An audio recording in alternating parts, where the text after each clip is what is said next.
Did you dust off the same speech, or are you going to pull a whole new piece? Oh, I don't know. It's to be decided. Oh, okay. I mean, obviously everything I said last year I meant, and it's kind of the same thing coming in this year. But it'll be cool to get honored again, I guess. I think it'll be more memorable because I get to do it with Ryan and with Francisco.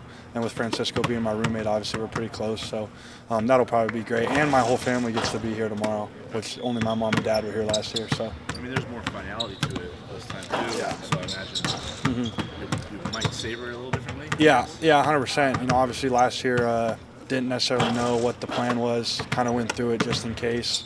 And obviously this year there is no coming back. Obviously it's done. So it'll definitely be one that's, savored for sure. How crazy is that to think about? Tomorrow will be your last game this year. Yeah, it's crazy. Time's flown by, I'm just thinking about my whole college career and just the relationships I've made at South Dakota State and then here.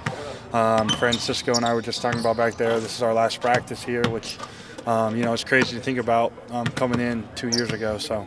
Looking back big picture at you decided to transfer from South Dakota State, you decided on Creighton, and now leading into your final home game, how do you kind of put that into perspective and look back at the decision that was? Well, I just think overall it was a tremendous decision, and the relationships that I've been able to create here with the coaches, with my teammates, and then just the community overall. And I think, coming back for the second year is really something that, I savor and that I'm really grateful that I decided to do because I think it's been tremendous for me on the basketball court, but then off as well. How proud of yourself are you considering the road, I guess? Because, out of high school, you weren't recruited as hard as you were out of South Dakota State. Yeah. So there was like a proving ground there, then you jump up level, and then people were kind of wondering how you were going to acclimate, and now you basically turned into a star at this level. Yeah. How much pride do you have? I guess I'm just thankful and humbled. I don't know how to really answer that question. Obviously, I know the amount of time and energy and effort I put into starting in 8th grade to get to where I am now, and obviously this was always my dream, and obviously there's a lot of people to thank along the way that's helped me get to where I am today. So I guess that's how I would answer that question. I guess when you think about Marquette, it's really a strange situation, right? With Nicole's got an oblique injury, that's really touchy. Mm-hmm. 4 different guys played point after he went out. Yep. How do you prepare for all the variables here? Yeah, I mean, it just comes down to, having a game plan and, kind of just sticking to that. Obviously, Tyler Kolix is a one of the best point guards, if not the best in the country. And so if he plays, obviously, they're obviously a great team. And if he doesn't play, they're still a great team. And we kind of just have to stick to the principles of the game plan, regardless if he plays or not. And that'll kind of be our approach. Do you guys revisit the first meeting with them at all? And how far have you guys come since right before the new year? Yeah, I mean, obviously watching film we watch a little bit of the film and see what we did good and what we could improve on. Obviously, I think we're both, both teams have improved greatly since we played last. Obviously, it being a couple months ago in the start of the season. And so, yeah. How do you win the turnovers against them? I mean, they're as good as they Yeah. Yeah, you just have to play under control, and Coach Mack talks about it a lot. But you can't really leave your feet for anything questionable unless you're going to go try to score. Because if you leave your feet and you don't really have a plan to it, 95% of the time against them it leads to a turnover. So just playing under control, setting your feet, and just kind of slowing down. Baylor, it's officially March. What kind of buzz does that bring to the locker room or just you personally? Yeah, it's just a great time of year. Obviously, March Madness is approaching, and it's just it's something that, in my opinion, the best time of the year, and it's exciting. We're a few weeks away, so yeah.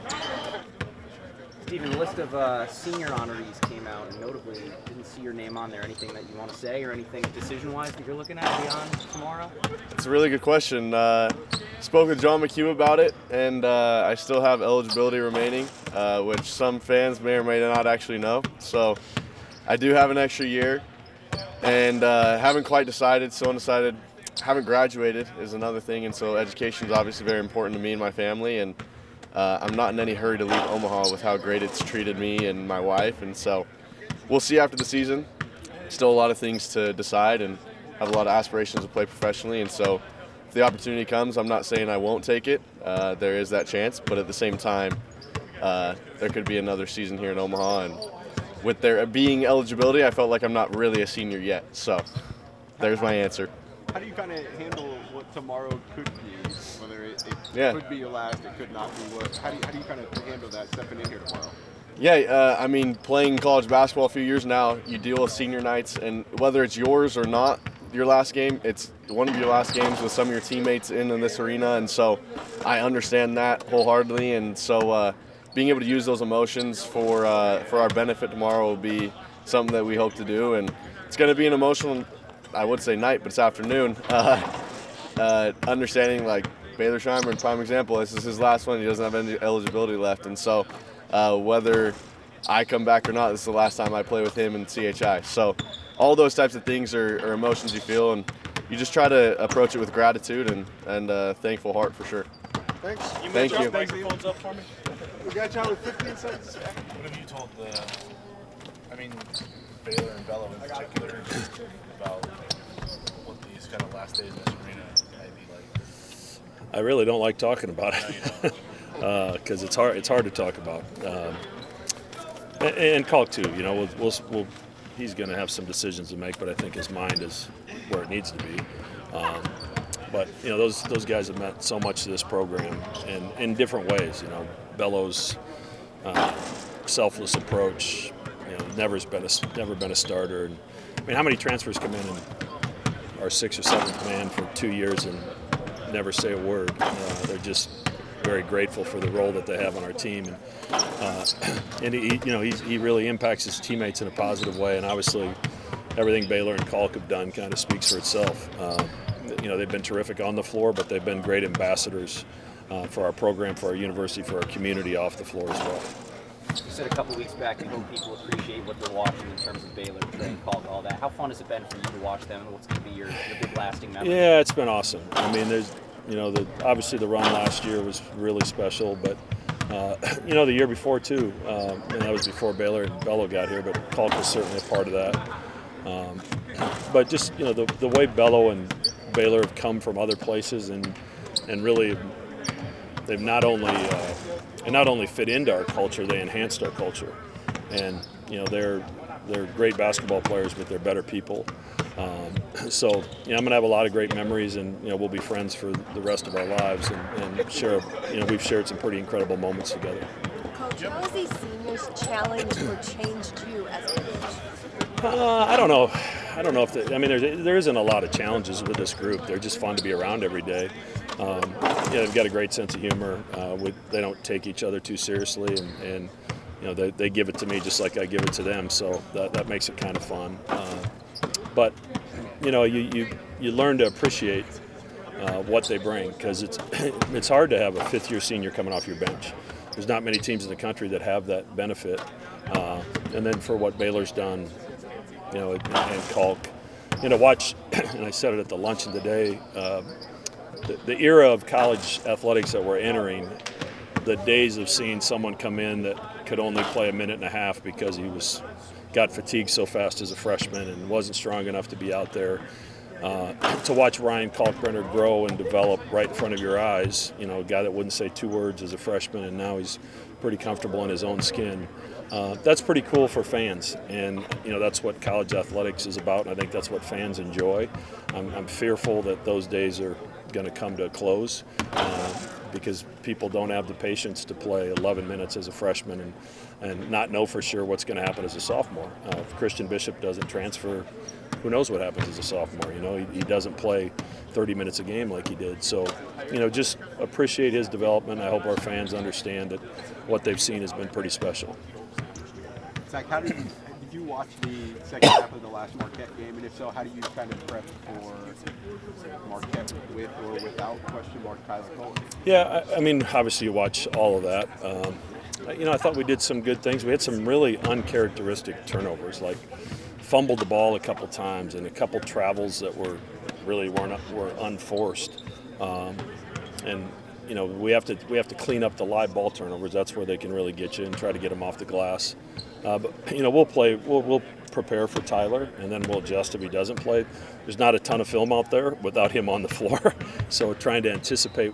They had a big lead when he went out against Providence. So trying to anticipate what they're going to do without him if he doesn't play is going to be a little tricky and probably in-game adjustments. But I hope he's okay. He's one of the best players in our league and one of the best players in the country, and we all want him to be healthy for this stretch run. 43 guys ran point for them after he went down. So I mean, there's probably some experimentation there. Do you even begin to try to anticipate that, or do you just try to adjust when you see it? You pretty much adjust. Obviously, Cam Jones would have the ball in his hands more. Iguodaro initiates a lot of offense the way it is, and that could happen a little bit more. But I want our guys to prepare to play with him, and then we'll figure it out if he doesn't play. How do you limit turnovers with a team that's? You mentioned the ones that run force, but they're also really good at forcing some themselves. How do you limit that? I mean, you try not to pass on the move. You try to set a lot of things up with a pass fake. But we're not the only ones that turned it over against them. They've turned everybody in the country over that they played against. And that style, and it starts with Iguodaro. I think he covers so much ground, and he can switch. He can guard a guard. He can play defensively in space, and then he's good at the rim as well. So they've got a lot of versatility defensively, and they take some chances. And you can get open shots if you don't turn it over because of the chances they take, and that's going to be our challenge here tomorrow.